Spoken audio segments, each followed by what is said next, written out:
అసలు ఏదో చేద్దాం అనుకుంటే ఏదో అయ్యింది. నేనైతే కొన్ని ఈ పెయింటింగ్ వీడియోస్ చూసి బాగా ఇన్‌స్పైర్ అయ్యాననమాట. నేను కూడా అలానే పెయింటింగ్ చేస్తాను. కొన్ని ఇంట్లో డెకర్ చేసుకోవడానికి బావుంటాయని చెప్పేసి పెయింటింగ్స్ అయితే తెచ్చుకున్నాను. కానీ ఆ పెయింట్ చేయడానికి నా దగ్గర అయితే ఏమీ లేవు. అందుకని మళ్ళీ బయటికి వెళ్ళి కొన్ని బాటిల్సో లేకపోతే ఇంకేమైనా తెచ్చుకోవడానికంటే ముందు ఇంకా నేను ఆగలేక ఏం చేశాను, ఇంట్లో ఉంటాయి కదా చిన్న చిన్న బౌల్స్ అనమాట. అందులో ఇది ప్లెయిన్‌గా ఉండే బౌల్ అనమాట. దీనికి చిన్న చిన్న చెక్స్‌లా ఉందనమాట. ఇంకా ఓకే, చెక్స్‌ని కూడా మనం కలర్స్‌గా మార్చేద్దాం. ఏదో ఒకటి మనకి ప్రస్తుతానికైతే అలవాటుగా బ్రష్ ఉంది కదా, బ్రష్ని హ్యాండిల్ చేయడం అయినా తెలుస్తుంది కదా అనేసి దీని మీద అయితే ప్రయోగం చేశాను అనమాట. పక్క నుండి ఒక చిట్టి చెయ్యి ఉంది కదా, అది మా అక్క వాళ్ళ పాప. అదైతే ఇంకా డ్రెస్ వేసుకోలేదు. అందుకని నువ్వు కెమెరా ముందుకు వచ్చావో ఇంకా అంతే అని చెప్పాను. అందుకని కెమెరా కనిపించకుండా పక్క నుంచే అన్నీ మేనేజ్ చేస్తుంది అనమాట.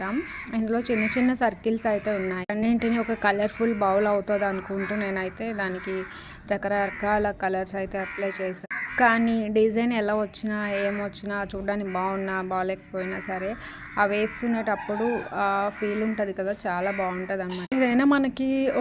ఏదైనా మనం ఒక విషయంలో బాగా డిస్టర్బ్గా ఉన్నప్పుడు ఇలా ఏదైనా ఒక పని చేసుకుంటే మంచిగా అనిపిస్తుంది. ఆటోమేటిక్గా ఫోకస్ అనేది చేంజ్ అవుతుంది అనమాట. నేను కూడా ఇది నేను నేర్చుకుంటానా, పెయింటింగ్ నేర్చుకున్న పక్కన పెడితే ఇది ఆ విధంగా అయితే చాలా ప్లస్ అయింది.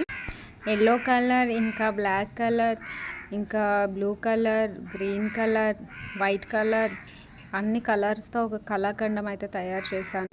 ఈ మొత్తం బౌల్ అయితే ఆరిపోయిన తర్వాత కబోర్డ్లో పెట్టాను అనమాట. మా అక్క ఇంకా డ్యూటీ నుండి వచ్చాక ఈ బౌల్ని చూసి ఇదేంటి తాబేలు మీద కప్పులా ఉంది, ఏంటి గౌరీ ఇలా పెయింటింగ్స్ అన్నీ వేస్ట్ చేస్తున్నావు అన్నది. లేదక్క నేర్చుకుంటున్నాను, నీకు కూడా కావాలంటే పెయింటింగ్ చేసుకో అని చెప్పాను. అదన్నమాట చెప్పేది. ఏంటంటే ఏదో ఒకటి నేర్చుకోవడంలో తప్పలేదు కదా. నేను ఏదో చూసాను, నాకు అది నచ్చింది, మనం కూడా అలా చేయలేమని ట్రై చేశాను. కానీ అది కాకుండా ఏదేదో అయింది. కానీ ఆ పని మనకి చేయాలనిపించి చేయలేదనుకో, అయ్యో చేయలేకపోయినా అనిపిస్తుంది. అది చేసామనుకో సరిగ్గా రాకపోయినా సరే ఓకే నేనైతే ట్రై చేశాను కదా అని ఒక సాటిస్ఫాక్షన్ అయితే మిగులుతుంది కదా. అబ్బాయిలు అక్కడక్కడ గ్రీను ఇంకా ఎల్లో వేస్తే బాగున్నాయి కదా, అక్కడితో వదిలేయలేదు నేను. మొత్తానికి దాన్ని ఏదేదో చేసేసాను అనమాట. ఆ పిక్చర్ అయితే వేరే దాంట్లో ఉంది.